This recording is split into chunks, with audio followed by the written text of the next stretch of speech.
ಮತ್ತೆ ಒಂದು 30-40% ಶೇಡ್ ಇರುತ್ತಲ್ಲ. ಈಗ ನೆರಳಿದ್ದಾಗ ಏನಾಗುತ್ತೆ ಅಂದ್ರೆ ಅದಕ್ಕೇನು ಪತ್ರ ಹರಿಕೆ ರೀತಿ ಬೇಕಲ್ಲ, ಅದು ಸನ್ಲೈಟ್ ಬೇಕಲ್ಲ, ಸೂರ್ಯನ ಶಾಖ ಬೇಕಲ್ಲ, ಅದು ಅಷ್ಟು ಇದಾಗಲ್ಲ, ಸಫಿಶಿಯಂಟ್ ಆಗಲ್ಲ. ನೀವು ಕೂಡ ಮೆಡಿಸಿನ್ ಅದು ಇದಾಗುತ್ತೆ. ಅದು ಇದಾಗುತ್ತೆ ನಮಗೆ. ಈಗ ಫಾರ್ ಎಕ್ಸಾಂಪಲ್ ಇದು ಪೈಲಾದ್ರೂ ಒಂಥರ ಲೆಕ್ಕ, ಇದು ನೆಳ್ಳೈತಲ್ಲ, ನೆಳ್ಳಿಗೆ 100% ಇಲ್ಲಾದ್ರೂ ಒಂದು 80% ಆದ್ರೂ ಇಂಪ್ರೂವ್ಮೆಂಟ್ ಮಾಡ್ಬೋದು. ಯಾವುದೇ ನಾವು 100% ಒಂದೇ ಸಲ ನಾವು ಇಂಪ್ರೂವ್ಮೆಂಟ್ ಮಾಡೋಕ್ಕಾಗಲ್ಲ. ಒಂದು 80% ಇಂಪ್ರೂವ್ಮೆಂಟ್ ಆಗ್ತಾ ಇತ್ತಾ, ಅದೇ ನಿಮಗೆ ಮಾರ್ಕೆಟಿಗೆ ಒಳ್ಳೆ ಸೈಜ್ ಬರ್ತಾ ಇತ್ತಾ, ಕ್ವಾಲಿಟಿ ಬರ್ತಾ ಇದೆ, ಶೈನಿಂಗ್, ಅಲ್ಲಿ ನೀವು ಡಿಫ್ರೆನ್ಸ್ ನೋಡ್ಕೋಬಹುದು. ಈ ಸೈಜ್ ಬರೋ ಸೈಜ್, ಈ ಶೈನಿಂಗ್ ಬಂದ್ರೆ ನಮಗಿನ್ನ ಈಲ್ಡ್ ಬರ್ತತೆ, ಆಳವಾಗುತ್ತೆ. ಈಗ ಗೋಲಿ ಈಗ ಇದೇ ಸೈಜ್ ಡಬಲ್ ಬಂತಂದ್ರೆ ಒಳ್ಳೆ ಇಳುವರಿ. ಇದಾತಂದ್ರೆ ನೀನು ಇದು ಒಂದು ಹಣ್ಣು ಹಾಕೋದು, ಅದು 2 ಹಣ್ಣು ಹಾಕೋದು.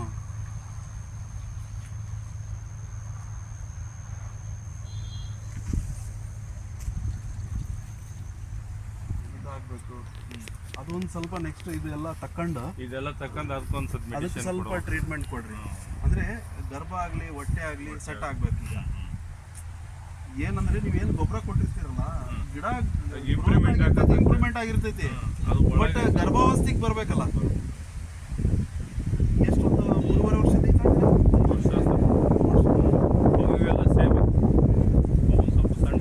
ತೀರಾ ಬಹಳ ಬಡ್ಡೆ ದಪ್ಪ ಇತ್ತಂದ್ರೂ ಇಳುವರಿ ಜಾಸ್ತಿ ಅಂತ ಏನಲ್ಲ, ಮೀಡಿಯಂ ಇರಬೇಕು. ಬಡ್ಡೆ ತೀರಾ ದಪ್ಪ ಇರಬಾರ್ದು, ತೀರಾ ತೆಳು ಇರಬಾರ್ದು. ಹೌದು.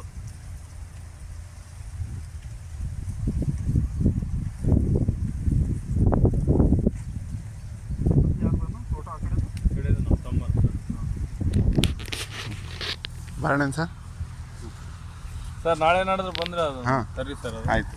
ಎಷ್ಟಾಗುತ್ತೆ ಸರ್ ಅದು?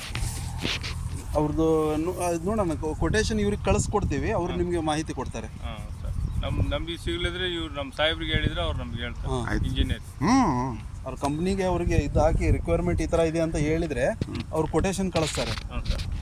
ಕೊಟೇಶನ್ ಇವ್ರಿಗೆ ಫಾರ್ವರ್ಡ್ ಮಾಡ್ತಾರೆ.